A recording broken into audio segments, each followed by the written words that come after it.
uncovering the lost wonders of the world. Throughout history, humanity has built structures so extraordinary that for centuries they were considered wonders of the world. They were a testament to the power, religion, and genius of their time, but many of them no longer exist. They were destroyed by wars, earthquakes, fires, or disappeared without a trace. Imagine a temple so vast and ornate that it dwarfed all other buildings in antiquity. A statue so large that sailors greeted it from afar with reverence. A garden that floated in the air, watered by unknown technologies. All of this could have existed, and today only vague assumptions, fragments of ruins and old notes remain. Why did these wonders disappear?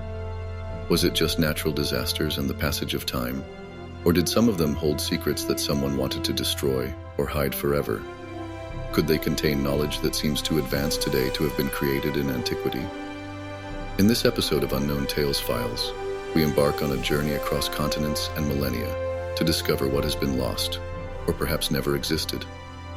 We hear stories of mysterious ruins, lost works of architecture, and mysteries that continue to fascinate archaeologists, historians, and dreamers. Temple of Artemis, Myth, Fire, and Oblivion. In ancient Ephesus, in what is now Turkey, stood a structure so extraordinary that Greek travelers claimed it dwarfed even the pyramids. The Temple of Artemis, the goddess of hunting, fertility, and nature, was one of the most magnificent works of ancient architecture. Built around the 6th century BCE, it was over 100 meters long and almost as wide. It was surrounded by over 100 columns, each 20 meters high. It was no ordinary temple. It was a center of worship, a meeting place, a place of trade, and even a refuge. Its interior was decorated with sculptures and paintings by the most famous Greek artists. Travelers who saw it with their own eyes described it as a miracle of the divine hand. But its fate was sealed one night in 356 BC, when a certain Herostratus set fire to the temple. He wanted to go down in history, and although his name was to be forgotten, it has survived to this day. Interestingly, Alexander the Great was born on that same day. The temple was rebuilt, but was eventually destroyed again, this time by the Goths. All that remained of its might were ruins, covered by earth, until the 19th century, when British archaeologist John Turtlewood discovered its foundations. Columns, fragments of friezes and statues were excavated, which can now be admired in the British Museum. What is striking about the history of this temple is not only its monumentality, but also the extent to which it influenced the lives of the ancients, spiritually, socially, and politically. Its disappearance left a void that no other building has filled for centuries. The Colossus of Rhodes, a bronze titan that collapsed. On the island of Rhodes, where the Aegean Sea meets the sun, there was a statue so huge that it has been the stuff of legend for centuries. The Colossus of Rhodes, a representation of the god Helios, was a gift of gratitude to the heavens after the island's successful defense from siege in 305 BCE. Built by the sculptor Charis of Lindos, it was nearly 33 meters high and made of bronze and iron, with stone reinforcements. But he did not stand, as legend has it, with his legs spread out over the harbor. Such a construction would not have been technologically possible. Most scholars agree that the statue was on a hill, looking out over the bay. His face had radiant spikes like the sun, and he probably held a torch in his hand. The construction lasted 12 years and was a symbol of strength, unity, and hope. But the statue did not last long. In the year 226 BC, a powerful earthquake destroyed the Colossus. Interestingly, for the next 9 centuries, its fragments lay where it had fallen, and travelers even admired the remains, saying that the giant's finger was larger than a human.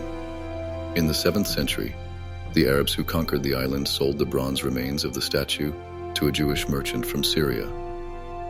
It is said that 900 camels were used to transport them.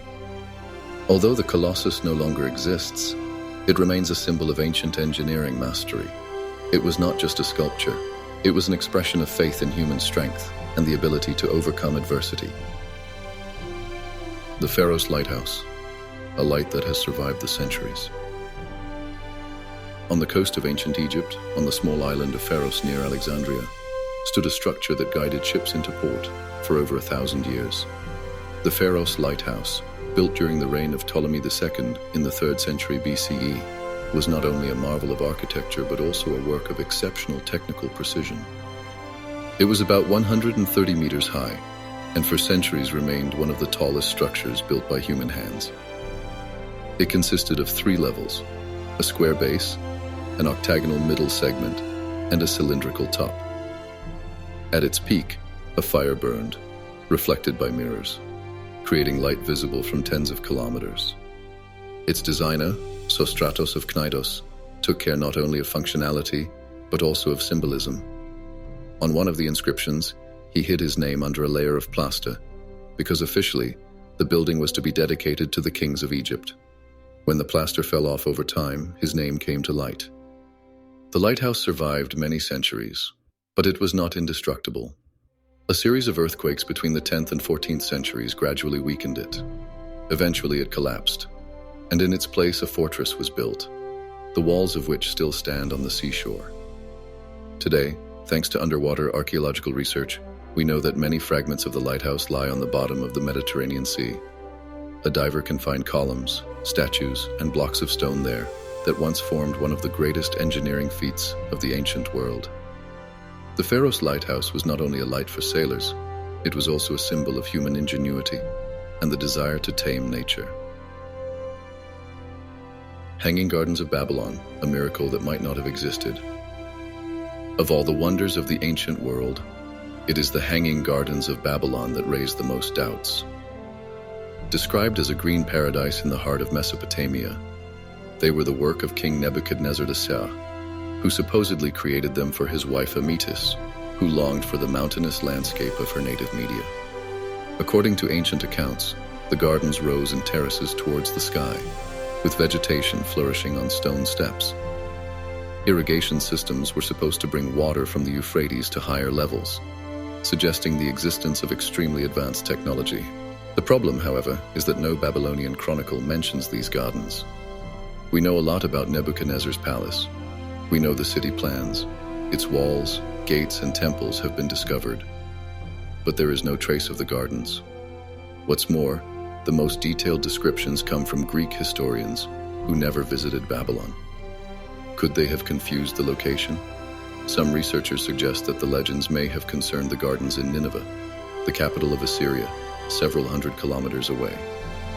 Archaeologist Stephanie Daly of Oxford University has hypothesized that the gardens actually existed there, created by King Sennacherib, who had his own water-raising system and monumental terraces.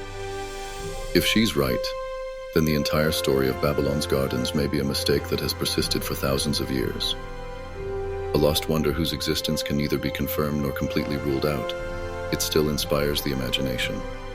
Were the gardens a reality, or just a dream of a perfect world? Maybe the real wonders are the ones we are not sure about. Secrets of lost wonders, hidden symbols, and lost knowledge. Although each of the ancient wonders of the world was lost for a different reason, wars, earthquakes, fires, the passage of time, some researchers see surprising connections between them. Built in different cultures and eras, they shared more than just their monumental form. Their locations, their orientation to the sun and stars, their proportions, all point to the possible existence of shared, now forgotten knowledge. Many wonders were built at the intersections of trade routes, spiritual concentrations, or points of special geomantic significance. Some scholars argue that there was an ancient system of knowledge encompassing astronomy, geometry, and even the principles of energy resonance. Did their builders understand something that we are only now beginning to rediscover? Equally intriguing are the hidden symbols. The sculptures and ornaments of these wonders feature recurring motifs: spirals, triangles, six-pointed stars, animal motifs, and the sun. In many cases, this symbolism was deeply rooted in mythology, but it may also have carried hidden messages, accessible only to the chosen few. There is no shortage of theories according to which ancient wonders were not only works of art and religion, but also transmitters of knowledge about the cosmos, the cycles of the earth, and perhaps even our own past. Their destruction could have been an accident or a deliberate act. Destroying traces is an effective way to break the continuity of culture. When we look at their ruins today, or at the places where they once existed, we ask ourselves, what have we lost with their fall? Perhaps not only stones and sculptures, but something much more valuable, the key to understanding man himself. Can lost wonders return? A journey through the history of the lost wonders of the world reveals more than just the greatness of past civilizations. It is a story about the human desire to create timeless things that transcend the boundaries of era, culture, and technical possibilities.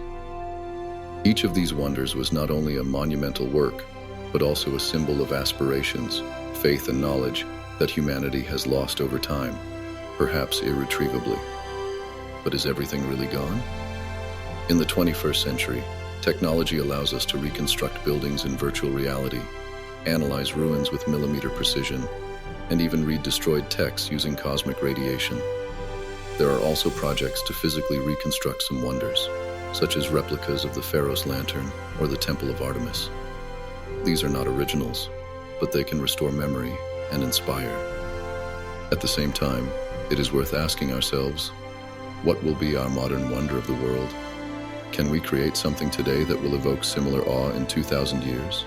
Or maybe the greatest miracle is memory, our ability to cherish history and ask questions, even if the answers are unattainable.